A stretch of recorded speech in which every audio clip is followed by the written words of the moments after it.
படப்பையில future இன்வெஸ்ட்மெண்ட்காகவோ ஒரு இமிடியேட்டா வீடு கட்டுறதுக்காக நல்ல லேஅவுட் நீங்க பாத்துட்டு இருந்தீங்கன்னா உங்களுக்கு பெர்ஃபெக்ட்டா மேட்ச் ஆகுற வீடியோ தான் இது.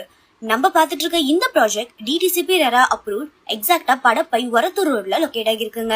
இங்க இருந்து Everest school, Alvin international public school, Dhanish Ahmed college of இன்ஜினியரிங்லாம் ஜஸ்ட் 1.8 கிலோமீட்டர்ஸ்ல இருந்து 6 கிலோமீட்டர்ஸ்குள்ளே தான் லொகேட் ஆகிருக்கு. அது மட்டும் இல்லங்க, வண்டலூர் டு ஒரகடம் ரோடுக்கு ஈஸியான ஆக்சஸும் நீங்க இங்க பார்க்கலாம். டோட்டலா 4.6 ஏக்கர்ஸ்ல 201 யூனிட்ஸ் பிளான் பண்ணிருக்காங்க. 753 ஸ்கொயர் ஃபீட்ல இருந்து 1750 ஸ்கொயர் ஃபீட் வரைக்கும் டிஃபரண்ட் சைஸஸ்க்கு பிளாட்ஸ் அவைலபிளா இருக்கு. 2999 per ஸ்கொயர் ஃபீட்க்கு கோட் பண்றாங்க. அம்யூனிட்டிஸ்னு பாத்தீங்கன்னா street lights, black top road, avenue trees, walking ட்ராக்னு நம்மளுக்கு தேவையான எல்லா நெசசரி அம்யூனிட்டிஸுமே ஆஃபர் பண்றாங்க. பிரைஸ் 24 lakhsல இருந்து ஸ்டார்ட் ஆகுது. படப்பையில ஃபியூச்சர் இன்வெஸ்ட்மெண்ட்காகவோ இல்ல இமிடியேட்டா வீடு கட்டுறதுக்காக நல்ல லேஅவுட் நீங்க பாத்துட்டு இருந்தீங்கன்னா மறக்காம இந்த ப்ராஜெக்ட விசிட் பண்ணி இமிடியேட்டா